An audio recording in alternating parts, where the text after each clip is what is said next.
कि आपको याद है परमेश्वर ने कहा कि मैं मनुष्य के हाथ के बनाए हुए मंदिर में नहीं रहता, मैं मनुष्य के द्वारा जो बनाया गया है उसमें नहीं रहता, लेकिन मैं उसमें रहता हूं जो मैंने बनाया है। और परमेश्वर ने आपको अपने स्वरूप और अपनी समानता में बनाया है। जब तुम बोलोगे, जब तुम पुकारोगे, तो मैं तुम्हारे साथ हूं, तुम्हारी सुनूंगा और तुम्हें बताऊंगा वो जो तुम नहीं जानते मेरे लोग, लेकिन तुमने बलवा किया। और परमेश्वर यहेजकेल को कहता है मैं तुझे बलवा करने वालों के पास भेजता हूं। उनको देख के डरना मत, उनके चेहरे को देख के डरना मत, उनके विचारों को देख के डरना मत, उनकी दहाड़ को देख कर डरना मत। सोना और चांदी तो मेरे पास नहीं है, पर जो मेरे पास है वो जो उनके पास था वो लोगों को दिया उन्होंने। Hello, praise the Lord, God's morning church. प्रभु की बड़ी भलाई, बड़ी शांति और बड़ी दया आप पर और आपके परिवार पर बहुतायत से हो। परमेश्वर आपसे प्यार करता है, परमेश्वर की भलाई सदैव की है। आमीन। नए साल का समय है और अब बहुत सारी नई नई बातें शुरू हो रही हैं। लोग अपने घर को, अपनी रोज की जिंदगी को नए नए प्लान बना रहे हैं, और कुछ ऐसे हैं जो हर साल प्लान बनाते हैं लेकिन हर साल उन प्लान को कभी पूरा नहीं करते। क्या आप ऐसे लोगों में से हैं? सोचना है, ये विचार करना है, अपने बारे में सोचिए, एक दूसरे के बारे में सोचिए, पर हाँ, आपकी जो सोच होती है वो कंस्ट्रक्टिव हो, किसी की निंदा करने के लिए नहीं। अरे ये तो ऐसा ही है, ये तो हर साल बोलता है, हर साल गवाही देता है, लेकिन इसके जीवन में कुछ नहीं है। हर साल ये कुछ ना कुछ ये बोलता है, हर साल मेरा भाई, मेरी हस्बैंड, मेरी पत्नी, मेरे बच्चे। ऐसे कंपेयर मत कीजिए और किसी को निराश मत कीजिए। आप जो बोलते हो याद रखो, आप लोगों को उत्साहित करने वाले हो, चाहे आपका परिवार हो, चाहे अपने लोग हो, चाहे पराये लोग हो, जो भी हो, जैसा भी हो, उसके साथ आपकी बात पॉजिटिव हो। आज मैं आपसे बात करूंगा अनुग्रह की। Each year whenever the new year begins, जब भी नया साल शुरू होता है, राइट, जब भी नया साल शुरू होता है तब क्या करते हैं लोग अलग अलग बातों को करते हैं और सिर्फ आशीष और भलाई को देखना चाहते हैं। लेकिन सिर्फ भलाई और आशीष ऐसे ही नहीं आती मेरे प्रियो, जब तक कि आप उसे एक्नॉलेज ना कर लें। आमीन। एक्नॉलेज करना जरूरी है, और ये एक्नॉलेजमेंट अगर आपको चाहिए तो आपको पवित्र शास्त्र, परमेश्वर की ओर ध्यान से देखना होगा, सुनना होगा, समझना होगा, तब आपको ये एक्नॉलेजमेंट मिलेगा। आर यू रेडी विद मी?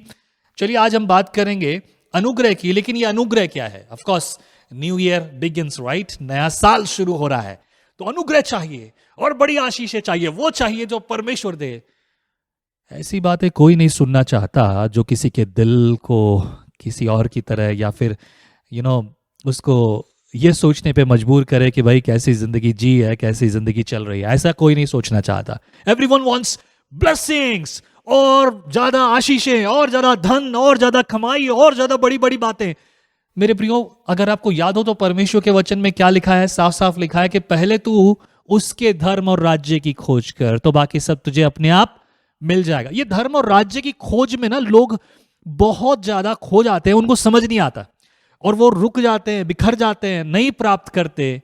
लेकिन जितने लोग परमेश्वर के वचन के खोजी हैं, वो परमेश्वर के वचन को प्राप्त करते हैं, परमेश्वर से लेते हैं, और वो वाकई में सच में एहसास करते हैं कि जिन्होंने परमेश्वर को पहला स्थान दिया, उनके जीवन में परमेश्वर ने भी स्थान ऊंचा कर दिया। मैं सुन रहा था गवाहियों को, लोग बोल रहे हैं कि मेरे जीवन में ऐसा था, ये बीमार हो गया था, वो ऐसा था। I don't see you regular in the church. जब आप रेगुलर चर्च में नहीं आते, ऑनलाइन सुनने वाले श्रोतागण भी और बाकी सब लोग, आप जब रेगुलर चर्च में नहीं आते, आपको चर्च बोर लगता है। ऑफ कोर्स होता भी होगा बोर, क्योंकि ये आपकी कान की खुजली के अनुसार नहीं है। लेकिन आप जब परमेश्वर के साथ बैठेंगे ही नहीं, संगति करेंगे नहीं, तो बोर तो लगेगा ना। आप क्या सोचते हैं, क्या चाहते हैं, यह समझना जरूरी है। अगर आप इस पर ध्यान नहीं देंगे, you will not get anything big. आप बड़ी चीजें प्राप्त नहीं करोगे। Then you will just dream like that, काश मेरे पास ये हो जाता, काश मुझे वो मिल जाता। ये काश वाली जिंदगी, या फिर ऐसी प्रार्थना है जब बिस्तर पे पड़े पड़े, हे प्रभु जब तेरी इच्छा हो, जब तू चाहे वो कर देना, जब तुझे अच्छा लगे तब तू कर देना। अगर ऐसी विचार, ऐसी बातें अगर आपके मन में रहेंगी तो आप कभी कुछ प्राप्त नहीं कर पाएंगे मेरे प्रियो। Let us read A small passage, but अगर आप इस पर ध्यान देंगे तो आपको बहुत मजा आएगा। मुझे बहुत मजा आया। आज मैं बात करना चाहता हूं एक व्यक्ति के बारे में। यदि आप मेरे द्वारा संदेश सुन रहे हैं तो आपको मेरे बारे में पता होना चाहिए कि मैं कौन हूं। Definitely you must know about me. अगर मैं ऐसा व्यक्ति हूं जो आपके जीवन के लिए आशीष का कारण नहीं हुआ, आपको प्रेरित नहीं कर सकता, then don't listen to me. आप मुझसे सुनेंगे तो भी आशीषित नहीं होंगे। ये मेरे साथ हुआ है। मैं जिस चर्च में था, पास्टर साहब जो थे हमारे, मुख्य पासवान जो थे, जो फाउंडर चर्च के थे, वो विजनरी थे। उनका दिल, आत्मा, सेवा, उन्होंने मसीह के लिए मार खाई है, तब भी जब सताव का कोई नामो निशान नहीं था हमारे भारत में। लेकिन एक दूसरे पासवान साहब आते हैं वहां पर, जो उनके जवाई थे, उनकी बेटी के हस्बैंड, और उनका जीवन जो है ना मसीह में नहीं था, उनका स्वभाव मसीह में नहीं था, उनका व्यवहार मसीह में नहीं था। वो जो प्रचार करते थे उनके जीवन में था ही नहीं, वो झूठे थे। और मैं वहां बैठकर चर्च में उनको देख के बहुत दुख होता था। मैं बोलता था, प्रभु ये आदमी कब बदलेगा, ये आदमी कब सेवा करने निकलेगा, ये कब झूठ बोलना बंद करेगा। और मैं कई बार सोचता था, हो सकता है कि मुझसे गलती हो रही है, मैं समझ पा रहा हूं कि ये व्यक्ति जो झूठ बोल रहा है, हो सकता है कि मैं गलत समझ रहा हूं, लेकिन लिखी हुई बातों को तो मैं कैसे भूल जाऊं जो उन्होंने खुद ने लिखी हैं, लेकिन असलियत में नहीं है। इसीलिए मैं कहता हूं कि अगर आप किसी को सुन रहे हो तो उसे जान लो, तब आपको पता चलेगा। और आज मेरी बात मत सुनिए। लोग अक्सर ये कहते हैं सही शिक्षा, गलत शिक्षा, बहुत सारे लोग बात करते हैं। हर एक आदमी कहता है कि मैं सही हूं, दूसरा गलत है। कोई नहीं बोलता कि भाई मैं गलत हूं, दूसरा सही है। पर मैं आपको कहूंगा, मैं सही हूं ये नहीं मत देखिए, ये देखिए कि जो मैं पढ़ा रहा हूं, जो मैं आपको सिखा रहा हूं, जो मैं आपको बता रहा हूं, वो मेरे पास ही नहीं, आपके पास, आपकी बाइबल में भी है। और उसे सुनिए, उसे समझिए। आज एक भविष्यवक्ता के बारे में बात करेंगे। यू माइट सी लाइक ना, अगर आप कहोगे यार अनुग्रह की बात कर रहे हो, लेकिन अनुग्रह कहाँ है, you are actually giving us something else. लेकिन सच में नजरिया है। अगर आप अपने नजरिए को बदलेंगे तो आप अनुग्रह को देखेंगे, अनुग्रह को प्राप्त करेंगे। और यही तो बात परमेश्वर आपके जीवन में चाहता है कि नहीं, है कि नहीं? भाई कोने में जो बैठे हैं, थिंक अबाउट इट, सोचिए। ओके, यहेजकेल की पुस्तक पुराने नियम में मिल जाएगी, बाइबल पढ़ने वालों को मिल जाती है आसानी से, और जिन नहीं पढ़ते वो खोजते रहते हैं, भाई नए नियम में है कि पुराने नियम में है। किसी को नए नियम में मिले तो जरूर बताइएगा। ओके, सुनिए। यहेजकेल की पुस्तक में पढ़ने से पहले मैं आपको कहूंगा कि यहेजकेल की पुस्तक की भूमिका पढ़िए, भूमिका। And this is what exactly, you know what, index, नहीं माफ कीजिए, इंडेक्स नहीं है, भूमिका। और ये पृष्ठभूमि है अगर किसी व्यक्ति के बारे में, क्योंकि यहां पर यहेजकेल ने परमेश्वर से कुछ पाया है और वो लोगों को बात कर रहा है, दे रहा है, उन्हें बता रहा है। तो आइए यहेजकेल को जान लेते हैं कि यहेजकेल है कौन। थोड़ा सा जानेंगे यहेजकेल को। यहेजकेल की पुस्तक पहले अध्याय से पहले जो लिखा हुआ होता है, जिसे भूमिका बोलते हैं हम हिंदी में, और BSI बाइबल अगर आपके पास है तो चैप्टर 1 से पहले, और पेज नंबर है 967। मैं पढ़ रहा हूं, यहां पर लिखा है सन 586 ईस्वी पूर्व, यानी कि लगभग आज से 1430-40 साल पहले, आज से 1430-40 साल पहले यहेजकेल को परमेश्वर ने अपनी सेवा के लिए बुलाया है। अच्छा, क्यों? यहेजकेल के बारे में सुनिए क्या लिखा है। ये गवाही यहेजकेल की दूसरे लोग दे रहे हैं। रिमेंबर दिस, पृष्ठभूमि कभी कोई भी व्यक्ति खुद नहीं लिखता। बाद में स्कॉलर्स ने, लीडर्स ने, जो बाइबल पढ़ने वाले हैं, जो कि आप पढ़ने वाले हैं, आपकी ओर से एक बखान होगा यहेजकेल के बारे में। जब आप यहेजकेल के बारे में बात करेंगे तब आप कुछ ऐसे ही बोलने वाले होंगे कि यहेजकेल ऐसा था। ठीक वैसे ही लोगों ने उसकी गवाही दी है कि आपकी गवाही ऐसी है, सोचिएगा। लेकिन यहेजकेल के बारे में क्या लिखा है? यरूशलेम के पतन से पहले के समय और बाद के समय में यहेजकेल ने बेबीलोन में निर्वासित जीवन व्यतीत किया था। उसके संदेश बेबीलोन में बंधुआई में रहने वाले लोगों और यरूशलेम में रहने वाले लोगों दोनों को ही संबोधित करके दिए गए थे। रिमेंबर दिस थिंग, ना, याद रखिएगा। यहेजकेल इससे पहले कि वो बंधुआई में जाए, यरूशलेम के रहने वाले यहूदी, यूनानी, वो लोग बंधुआई में जाएं, वे लोग अच्छी जिंदगी जो जी रहे थे, जो यहोवा के अनुग्रह में जी रहे थे, वो जिंदगी यहेजकेल ने अच्छे से देखी है। लेकिन इसी के साथ साथ बुरी जिंदगी, जब उन्होंने यहोवा के अनुग्रह को खो दिया अपने बुरे कामों की वजह से, वो काम जो यहोवा की नजर में बुरे थे, उन कामों को खो दिया, परमेश्वर ने उनको जब छोड़ दिया उनके हाल पर, तब उनकी जिंदगी क्या थी? यहेजकेल ने वो दोनों देखा है, भला बुरा दोनों। और सिर्फ इतना ही नहीं, मैं ज्यादा नहीं पढ़ना चाहता इसके बाद। अगर आप अगला पेज देखेंगे, पेज नंबर 9:6-8, अभी भी मैं पृष्ठभूमि पढ़ रहा हूं। यहां लिखा है पहली लाइन, यहेजकेल एक ऐसा व्यक्ति था जो गहन विश्वास और महान चिंतन का स्वामी था। याद रखिए, मैंने पहले कहा सिर्फ मेरे कहने से मत मानिए, अपनी बाइबल को खोलकर पढ़िए। बहुत सारे लोग वचन को पढ़ते नहीं हैं और शिक्षाओं को अलग अलग लेकर बात करते हैं। एक वीडियो कुछ दिनों पहले यूट्यूब पे रिलीज हुआ, that was about baptism, and somebody said कि आप ये सिखा रहे हैं कि बच्चों को बपतिस्मा मत दो। अगर हम बच्चों को बपतिस्मा नहीं देंगे, वो मर जाएगा, तो स्वर्ग कैसे जाएगा? क्या आपको लगता है कि बपतिस्मे से स्वर्ग जाता है कोई व्यक्ति? बाइबल में बपतिस्मा आपके विश्वास का अंगीकार है। ध्यान से सुनिएगा, don't misunderstand that thing. You know, बपतिस्मा आपके विश्वास का अंगीकार है। अगर आपने बपतिस्मा लिया है तो आपने कलीसिया के सामने, लोगों के सामने अंगीकार किया है कि परमेश्वर मेरा प्रभु है, यीशु मसीह मेरा प्रभु है। पर अगर किसी व्यक्ति ने बपतिस्मा नहीं लिया तो हम देखते कि क्रूस पर एक व्यक्ति था जिसे प्रभु यीशु मसीह ने स्वर्ग में आने का अनुग्रह दिया।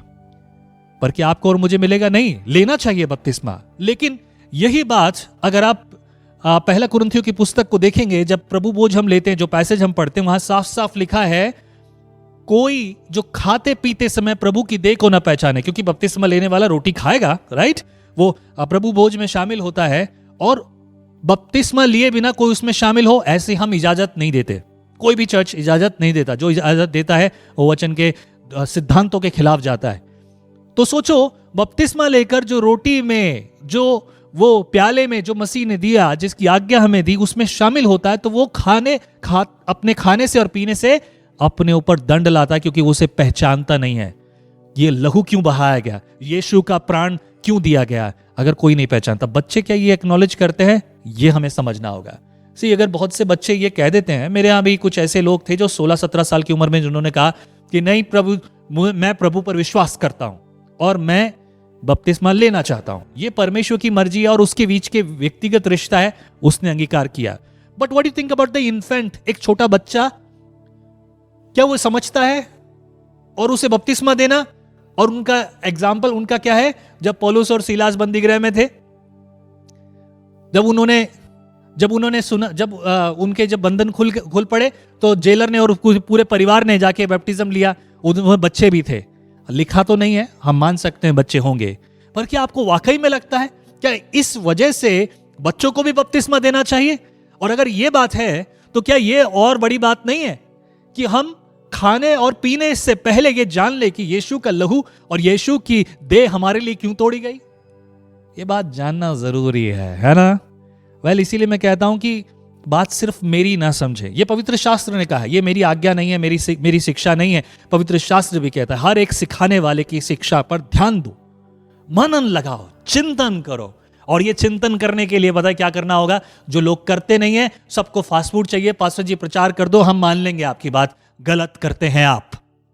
आपको परमेश्वर का वचन पढ़ना चाहिए। जिस दिन आप पढ़ेंगे, उस दिन आप सच में फैसला कर सकेंगे कि आप क्या पढ़ते हैं, सही पढ़ते हैं, गलत पढ़ते हैं। और यहेजकेल के बारे में लिखा है कि यहेजकेल एक ऐसा व्यक्ति था जो गहन विश्वास रखने वाला और चिंतन का स्वामी था। ही मीन्स ये गवाही के साथ आप समझ सकते हो कि यहेजकेल कौन था। एंड ऑफ कोर्स आपको और जानना चाहिए तो ये पढ़िए और उसके साथ साथ आगे पढ़िए। लेकिन दूसरे अध्याय में एक घटना घट रही है। अब परमेश्वर की बुलाहट के बारे में बात हो रही है। लिखा है इसमें दूसरे अध्याय के पहले वचन में। मैं चाहूंगा कि आप अपने घरों में इस बात को पढ़िए, अच्छे से पढ़िए, एंड एटलीस्ट 2 अध्याय तो पढ़िए कम से कम। ओके, व्हाई डू आई से दिस? क्यों मैं ऐसा बोलता हूं? क्योंकि मैं आपको उत्साहित करना चाहता हूं।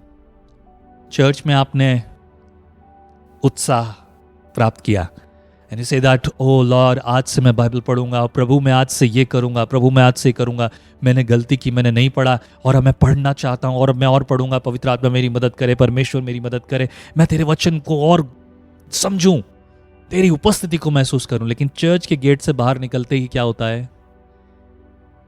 समझ में आ रही है ना बात? चर्च के गेट से बाहर निकलते ही क्या होता है? That's what you need to think about it. Okay, that's what I am saying. At least read 2 chapters every day. ऐसा नहीं कह रहा हूं, एटलीस्ट एक बार जब भी आप बैठते हो, 2 बार बैठते हो दिन में, 3 बार बैठते हो, read it.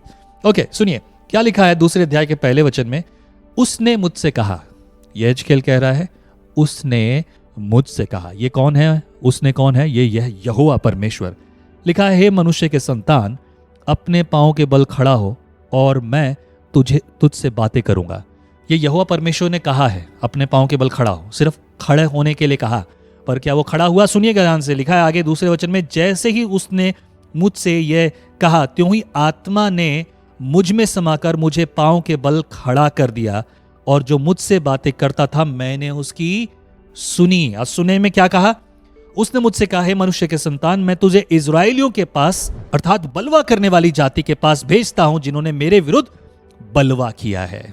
Think about it, थोड़ा सोच के तो देखो। ये वो लोग हैं जिन्हें परमेश्वर अपनी संतान कहता है, जिन्हें अपना कहता है, और उन्हें परमेश्वर कह रहा है बलवा करने वाले। हो सोचो तो सही थोड़ा सा, बलवा करने वाले। प्रभु परमेश्वर इज़राइल को कहता कि मेरी निज प्रजा है, मेरे लोग हैं, मेरे लोग होंगे, तुम मुझे पुकारोगे, मैं तुम्हारी सुनकर तुम्हें बड़ी बड़ी और कठिन बातें बताऊंगा। यिर्मयाह 33:3। तुम मेरे लोग हो। जब तुम बोलोगे, जब तुम पुकारोगे, तो मैं तुम्हारे साथ हूं, तुम्हारी सुनूंगा और तुम्हें बताऊंगा वो जो तुम नहीं जानते, मेरे लोग। लेकिन तुमने बलवा किया। और परमेश्वर यहेजकेल को कहता है, मैं तुझे बलवा करने वालों के पास भेजता हूं। उनको देख के डरना मत, उनके चेहरे को देख कर डरना मत, उनके विचारों को देख कर डरना मत, उनकी दहाड़ को देख कर डरना मत। अगर आप चाहें तो और पढ़ सकते हैं, बट मैं आपको जिस बारे में आज बात करना चाहता हूं थोड़ा और आगे लेकर चलूंगा। अब मेरे साथ निकालिए यहेजकेल की पुस्तक चैप्टर 44, 44 अध्याय। 44 अध्याय में मंदिर में प्रवेश करना। आपको मैंने पहले बताया था कि आज मैं बात करूंगा किस पर? मैं बात करूंगा अनुग्रह पर।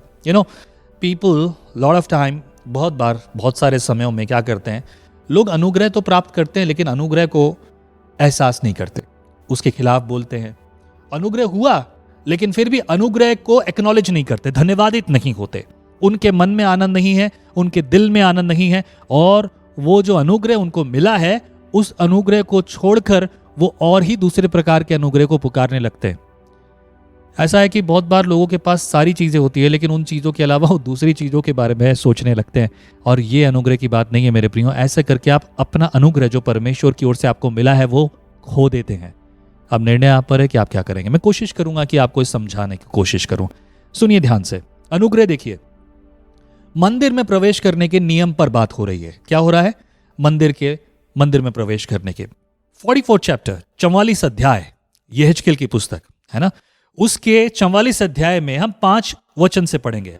लिखा है, तब यहोवा ने मुझसे कहा, यानी यहेजकेल से कहा, हे मनुष्य के संतान, ध्यान देकर अपनी आंखों से देख, और जो कुछ मैं तुझसे अपने भवन की सब विधियों और नियमों के विषय में कहूं, वह सब अपने कानों से सुन, और भवन के प्रवेश और पवित्र स्थान के सब निकासों पर ध्यान दे। और याद रखो, सुनिए ध्यान से, वर्स 6 में क्या लिखा है? और उन बलवइयों अर्थात इज़राइल के घराने से कहना, परमेश्वर यहोवा यूं कहता है। बलवा करने वाले, यहां बलवा करने वाली एक और दूसरी जाति है जिसके बारे में परमेश्वर यहोवा बात करता है, जिसने हमेशा से बलवा किया। और आप जानते हैं मैं किसकी बात कर रहा हूं, पर मैं आज बात करना चाहता हूं उनके बारे में जिनको अनुग्रह तो मिला, आशीष तो मिली, दया तो मिली, करुणा तो मिली, हर वो चीज जो उन्हें चाहिए थी परमेश्वर ने दी, उनके बराबर कोई नहीं था। उनके लिए यहोवा परमेश्वर कह रहा है, उन बलवइयों से कहना। क्या कहना?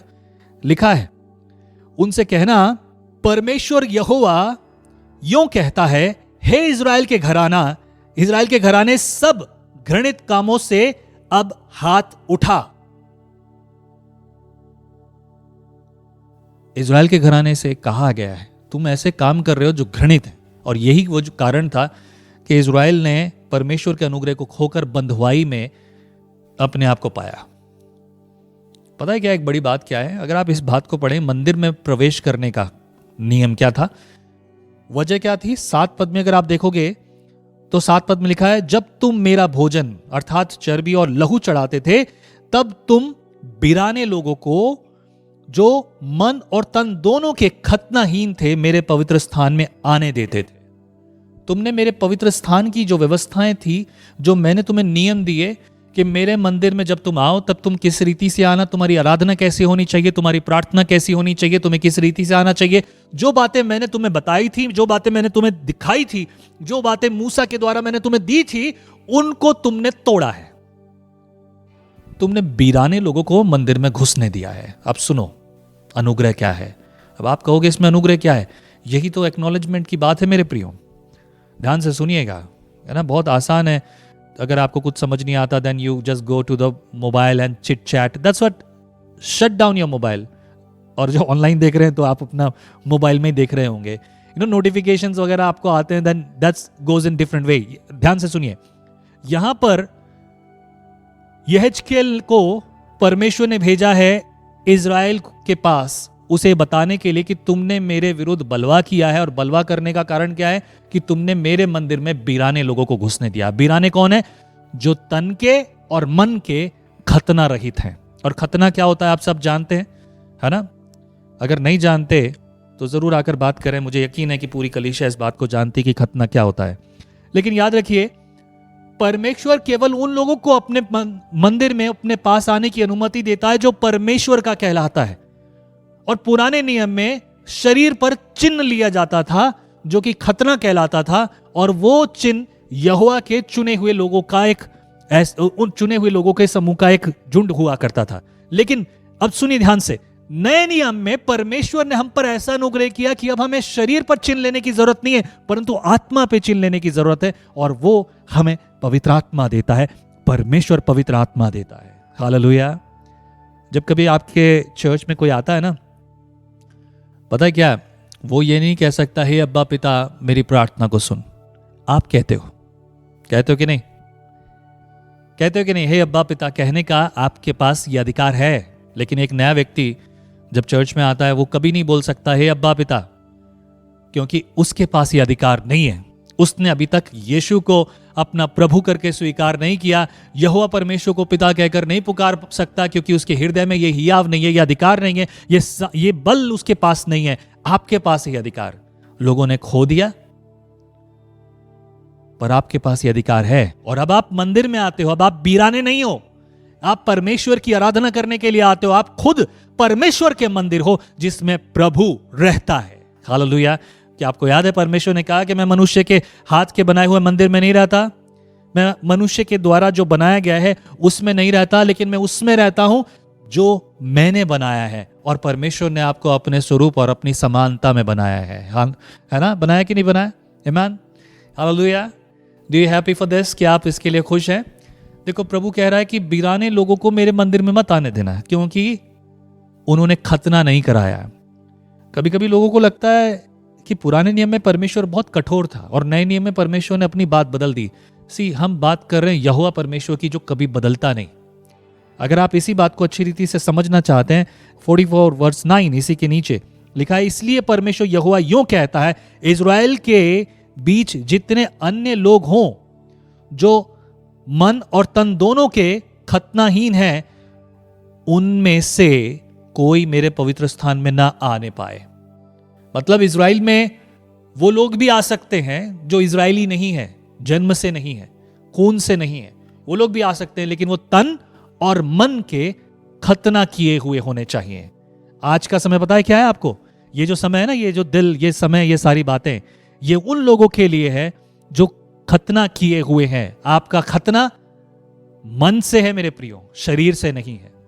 और यह सबसे बड़ा अनुग्रह है कि आप परमेश्वर के मंदिर में प्रवेश कर सकते हैं और यहां खड़े होकर कह सकते हैं, हे अब्बा, हे पिता, दया करने वाले, करुणा करने वाले, कृपा करने वाले, तेरी दया कृपा मेरे लिए, मेरे परिवार के लिए है।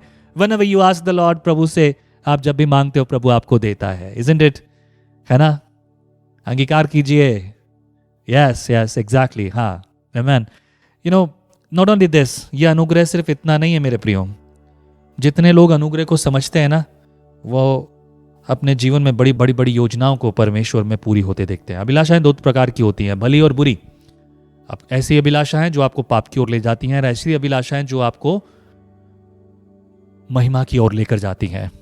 मेरी अभिलाषा है कि मैं दुनिया के कोने कोने तक शुभ समाचार की सेवा करूं, और जैसा कि प्रभु के बाकी सेवक भी करते हैं, मैं अकेला नहीं हूं। राइट? हर एक वो व्यक्ति चाहे कोई किसी छोटे घर में सेवकाई करता हो, शुरुआत ऐसे ही मेरी भी हुई थी समय समय पर।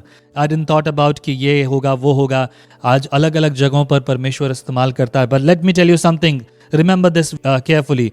अगर आप देखेंगे बुक ऑफ एक्ट्स, प्रेरितों की पुस्तक, उसका 16 अध्याय, और 16 अध्याय में एक बड़ी घटना हो रही है। पौलुस और सीलास बंदीगृह में हैं। क्यों? क्योंकि वो शुभ समाचार सुना रहे हैं। जैसे कि आज बहुत सारे प्रभु के सेवक बंदीगृह में हैं, और मेरे लिए भी कई सारी परिस्थितियां हो रही हैं, पर प्रभु सहायता करे।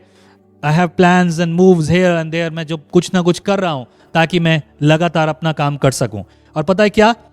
वचन 16 अध्याय 16 वचन में लिखा है, जब हम प्रार्थना करने की जगह पर जा रहे थे तो हमें एक दासी मिली जिसमें भावी कहने वाली आत्मा थी, और भावी कहने से अपने स्वामियों के लिए बहुत कुछ कमा लाती थी।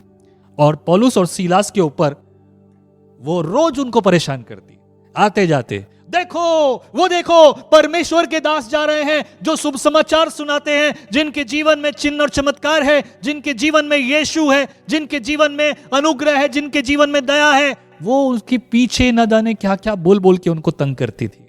तो पता है क्या? ये दोनों परेशान हो गए। They were not actually willing to do something for her. उनको मालूम था कि क्या सिचुएशन चल रही है। आपको पता है कि किसके साथ जाना है, किसके साथ नहीं जाना, किससे बात करनी है, कितनी बात करनी है, आपको पता है आप जहां रहते हो। लेकिन इनके साथ जो परिस्थिति थी ना, पता है, बहुत अलग थी। और इसीलिए परेशान होके उन्होंने उस दुष्ट आत्मा को डांटा, और दुष्ट आत्मा तुरंत निकल गई। लेकिन जो उसके मालिक थे, उसका हस्बैंड, उसका पिता, उसके सास, उसके ससुर और उसके साथी लोग, जो उससे कमाई हुई आने वाली कमाई से जीते थे, ऐश करते थे, बड़ी बड़ी चीजों को लेते थे, वो नाराज हो गए और उनका धंधा बंद हो गया। भाई धंधा मंदा हो गया, धंधा बंद हो गया, इसलिए वो परेशान हो गए। और इसीलिए उन्होंने जाकर पौलुस और सीलास के विरुद्ध झूठा मुकदमा खड़ा कर दिया, जैसे कि आज हमारे भारत में हो रहा है। ये क्रिश्चियन कम्युनिटी, ये मसीह लोग जिनके जीवन में यीशु है, दुनिया में शुभ समाचार की सेवा से भी बढ़कर लोगों के जीवन में उनकी भलाई के लिए, उनके लिए, लोगों के लिए कार्य करते हैं। बीमारों के लिए हॉस्पिटल्स हैं, भूखों के लिए खाने के स्थान हैं, और न जाने कैसी कैसी सेवकाई। यहां तक कि आप देखो, भारत को पढ़ा लिखाने वाला, दुनिया बोलती है इसके बारे में, क्रिश्चियन समुदाय जो है ना, उसके खिलाफ झूठी कहानी गढ़ते हैं, जेलों में डालते हैं। वेल, कोई बड़ी बात नहीं, हमारे मसीह के साथ भी यही हुआ, तो हमारे लिए कोई बड़ी बात नहीं है, ऐसा प्रभु ने हमें पहले भी चेतावनी दी थी। लेकिन सुनिए ध्यान से, इन लोगों ने जो पौलुस और सीलास के विरुद्ध ये बातें कही, तब क्या होता है? सुनिएगा ध्यान से। पौलुस और सीलास को जब बंदी गृह में डाल दिया, पिटवाया गया, उनके हाथ बांध दिए गए, के पैर बांध दिए गए। 25 वचन में लिखा है, चैप्टर 16 वर्स 25, आधी रात के लगभग पौलुस और सीलास प्रार्थना करते हुए परमेश्वर के भजन गा रहे थे। कुछ लोगों को लगता है कि वो कुड़कुड़ा रहे थे। क्या लगता है? क्या वो परमेश्वर के साथ कुड़कुड़ा रहे थे? हे प्रभु, तू देखता नहीं है, हमें मारा गया, हमारे खून निकल रहा है, शरीर में खुजली हो रही है, खुजाने वाला भी कोई नहीं है। हे प्रभु देख, खून निकल रहा है, प्रभु हमने क्या गुनाह किया, तेरा तो शुभ समाचार प्रचार किया। Is they were complaining? क्या वो कंप्लेन कर रहे थे? Come on my dear, right, वो कंप्लेन नहीं कर रहे थे। They were just praising the Lord. For what? किसके लिए? जो अनुग्रह उनको मिला था, जो उन्होंने अपने दिल में, अपनी आत्मा में, अपने जीवन में एहसास किया था, उसे दूसरों को बताना चाहते थे। They were sharing the best they had. जो उनके हृदय में था, जो सबसे उत्तम था, वो सबको बांट रहे थे। सोना और चांदी तो मेरे पास नहीं है, पर जो मेरे पास है, वो जो उनके पास था, वो लोगों को दिया उन्होंने। This is a grace. यह है अनुग्रह, यह है दया, यह है करुणा, यह है कृपा। ना केवल इतना, अपने जीवन में झांक कर देखिए, अपने अंदर झांक कर देखिए, कितनी बार परमेश्वर ने आप पर अनुग्रह किया। आते समय, जाते समय, चलते समय, बात करते समय, लोगों से मिलते समय, कहीं ना कहीं और खड़े होते समय, कितनी बार परमेश्वर ने आप पर अनुग्रह किया। और क्या आप उस अनुग्रह को एक्नॉलेज कर रहे हैं? क्या आप उस अनुग्रह के लिए धन्यवाद दे रहे हैं? क्या उस अनुग्रह के लिए आप खुश हैं? क्या उस अनुग्रह के बारे में आपने लोगों से बातचीत की? क्या आपने उस अनुग्रह की गवाही दी? आप चाहते हैं कि परमेश्वर आपके जीवन में बहुत सा काम करे, लेकिन आप परमेश्वर के अनुग्रह को एक्नॉलेज ही नहीं करते। अगर हम पुराने समय में होते तो आप और मैं कभी भी मंदिर में प्रवेश करने की अनुमति प्राप्त नहीं कर सकते थे। हम मंदिर में प्रवेश नहीं कर सकते थे, लेकिन अब तो देखो परमेश्वर ने आपको मंदिर बना दिया है। आप परमेश्वर के मंदिर हो। है ना बड़ी बात? है ना बड़ी बात?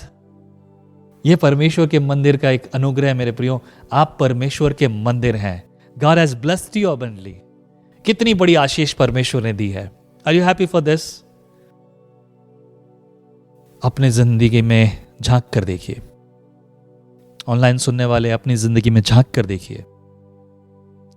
अगर आप परमेश्वर के अनुग्रह को अपने जीवन में पहचानने लगोगे, अगर आप अनुग्रह को धन्यवाद देने लगोगे, देखो आपके जीवन में परमेश्वर की ओर से चिन्ह आने लगेंगे, चमत्कार आने लगेंगे। आपके आंसुओं को परमेश्वर जानता है, आपके दिल की आवाज को परमेश्वर जानता है, आपके मन को परमेश्वर जानता है, और उसने आपके लिए योजनाएं बनाई हैं। वो ना छोड़ेगा ना कभी त्यागेगा, क्योंकि वो आपसे प्यार करता है। हालेलुया। God is big. परमेश्वर बड़ा है। वो ना कभी छोड़ेगा ना कभी त्यागेगा। ये परमेश्वर का अनुग्रह है मेरे प्रियो कि आपके पास परमेश्वर है। आप उसके मन को, उसके दिल को जानने के लिए आपको परमेश्वर का वचन पढ़ना होगा, अंगीकार करना होगा। पौलुस और सीलास जेल में, बंदीगृह में पड़े हुए अंगीकार कर रहे थे। They did not said anything else। कुछ और बात नहीं की गई, कुछ और चर्चा नहीं की जा रही, सिर्फ और सिर्फ एक ही बात की जा रही है, धन्यवाद प्रभु तेरा, धन्यवाद प्रभु तेरा। गीत गाते हैं तो यही होता है ना, या रोते हैं? अगर हमारी आंखों में गीत गाते समय आंसू भी आते ना, तो ये धन्यवाद के आंसू होते हैं। I don't know about you, but for me it's like that. From the day one I came into the Lord. जिस दिन से मैं प्रभु में आया, उस दिन से मेरी आंखों में जब भी अगर आंसू हैं तो बड़े आनंद के आंसू हैं प्रभु में। बहुत बार गवाही देते समय, गवाही लेते समय मेरी जिंदगी में मैं अपनी गवाही भी ठीक से भूल गया हूं कि कैसे कैसे दुख मैंने अपनी जिंदगी में जिए हैं। I really don't care about this old past thing. अब मुझे उसके बारे में चिंता नहीं है। कभी कभी याद आता है, तो इसीलिए आपको बताने के लिए, आपको प्रेरित करने के लिए कि देखो ऐसे दिन भी मैंने जिए। राजा भोज, फिर गंगू तेली। आज मैं कम नहीं हूं, जो हूं बहुत हूं। रुपए पैसे की हालत वैसी नहीं है मेरे प्रियो जैसी दुनिया देखती है। प्रभु आपको आशीषित करे, फलवंत और बलवंत करे। ये 2026 आपके जीवन की एक नई शुरुआत है। God has given you abundant। परमेश्वर ने आपको बहुत दिया है। अगर आप जी रहे हैं, अगर आपके शरीर में सारी ताकत है, अगर आपके पास जो कुछ होना चाहिए वो है, अगर आप रोटी खा रहे हैं, अगर आपके सर पर छत है, तो काफी है, काफी है। क्योंकि हम सब जानते हैं, लेकिन इसके बारे में बोलना नहीं चाहते। बाहर निकलकर हमारे विचार अलग हो जाते हैं। याद रखिए, मरने के बाद हम कुछ लेके नहीं जाने वाले, और शायद प्रभु अगले महीने, अगले ही पल आ जाए। समय तो हो चुका है, किसी और दिन इस बारे में बात करेंगे। God is big my dear। आइए प्रार्थना करते हैं। प्रभु परमेश्वर तू भला है, तेरी भलाई सदैव की है। प्रभु मैं तेरी आशीष मांगता हूं तेरे लोगों के लिए। छू ले प्रभु इनके दिलों को, इनके मनों को। प्रभु एक एक व्यक्ति जो यहां मौजूद है, प्रभु तेरी दया पाए, तेरी भलाई पाए, तेरी करुणा पाए। छू ले प्रभु इनके दिल को, इनके मन को, इनके जीवन को छू ले प्रभु। प्रभु तू उस दिल को जानता है जो दर्द से, तकलीफ से भरा हुआ है, जो बीमारियों से भरा हुआ है। प्रभु हर एक के जीवन में तू कार्य कर प्रभु। प्रभु फाइनेंशियल प्रॉब्लम्स को दूर कर प्रभु। प्रभु प्रभु उन तकलीफों को दूर कर दे प्रभु, उन बीमारियों को दूर कर, घर के झगड़ों को दूर कर प्रभु। तुझसे और अधिक प्रेम करने वाले, तेरे वचन को सुनकर समझने वाले, और अधिक प्रार्थना करने वाले बना, और अधिक तेरे साथ चलने वाला बना। तेरी मर्जी सदैव होती रहे प्रभु। इनके जीवन में तू कार्य कर प्रभु। तू बल दे, बुद्धि दे, सामर्थ दे, अगुवाई दे प्रभु। तेरी मर्जी प्रभु इनके जीवन में होती रहे। तेरा प्यार बड़ा है, तेरी आशीषें बड़ी हैं। छू ले प्रभु, छू ले प्रभु, छू ले। धन्यवाद प्रभु जो तूने मेरी प्रार्थना सुनी। मैं तेरी आशीष इन सब के लिए मांगता हूं प्रभु। जितने लोग ऑनलाइन सुन रहे हैं प्रभु, उन्हें भी तू फलवंत और बलवंत कर आशीषों से भर दे, तेरी योजनाओं से भर दे। मैं प्रार्थना करता हूं परमेश्वर इनके जीवन के लिए। मसीह यीशु के नाम से दुआ प्रार्थना में मांगता हूं। आमीन, आमीन।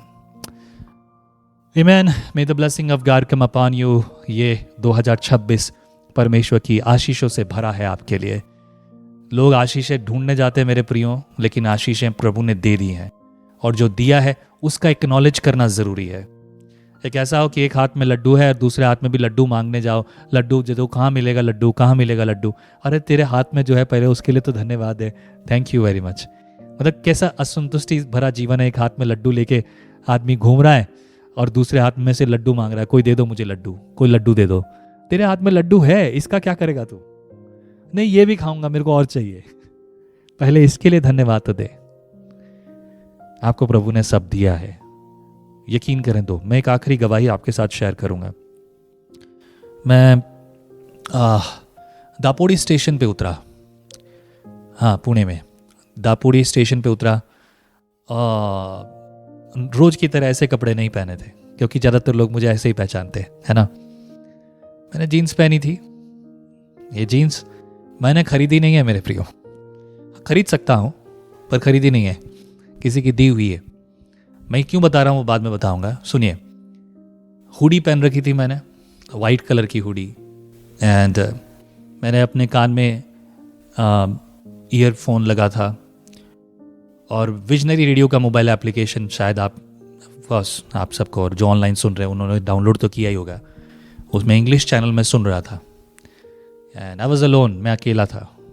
2 किलोमीटर पैदल चल के गया, फिर और 2 किलोमीटर मुझे पैदल जाना था। And by the time when I came down to the station, तभी मुझे कुछ लोग मिले। जय मसीह की पास्टर जी, जय मसीह की पास्टर जी। मैं नहीं जानता कौन है, पर वो लोग परमेश्वर को जानते हैं, परमेश्वर के वचन के खोजी हैं। दे जस्ट केम इन, जय मसीह की पास्टर जी, जय मसीह की पास्टर जी, और चले गए। They were not waiting for me, they were not looking for me. वो किसी और चर्च में जा रहे होंगे, आई डोंट नो, जो भी है भला है, अच्छी बात है। आप जहां भी संगति करते हो वो बहुत अच्छी बात है।